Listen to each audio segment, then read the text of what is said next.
adaraa waaqayyo namni haadha kee jaalattu namni ilmoo kee jaalattu sheer gootu malee nama darbin nageenyi faraarri Kiristoos hunduma keessaniif waa baay'atu ijoollee fuula miidiyaa kooti karaa YouTube karaa TikTok Facebook illee jirtan nageenyi faraarri Kiristoosiniif waa baay'atu sagalee koo kana sheer koppilingi naa godha hundumti keessanu obboleettii keenya suuraa ishee asirratti argitan kana jechuudha maqaan ishii Balaayinash Itichaa Dhinsaa jedhamti bakki dhaloota ishii aanaa dandii sulutti dhalatte jechuudha aanaa dandii sulutti dhalatte bakki ishiin jiraachaa turte aanaa Ginciti garuu erga biyyarraa baate ji'a 10dha ijoollee lama dhistee baate obboleessa tokko qabdi jedhani kanaafuu ji'a 10 kana keessatti osoo damoosni kaffalaminiif mana madaamii keessatti reebamaa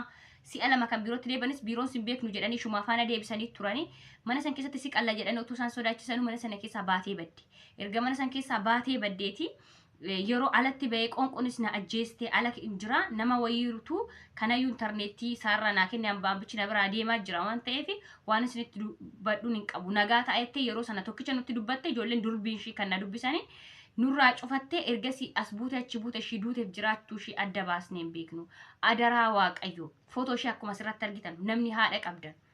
namni ilmoo qabdan daa'ima koo lama nan guddifadha jettee kan biyyarraa baate ofii ishii haadhaaf abbaan qabu kanaafuu hundumti keessanuu sheer koppilingi gochuudhaan obboleettiin keenya kun yoo lubbuudhaan jiraatti yoo namni ishee bukkee jirtan illee jiraatti jireenya ishee akka nutti himtan adaraa waaqayyo maqaa waaqayyootiin isin gaafanna asumaan immoo obboleessi ishii biyyarra kan jiru silkii obboleessa ishii nuu kaasuu dide jedhanii warri kan silkii isaan hojjetu obboleettii kee kanaaf immoo biroo ishiin ittiin dhufte deddeebite obboleettii kee kana akka gaafachiistu siin jechuun jaaladha adaraa isinitti haa ta'u adaraan ba'aa ciddiiti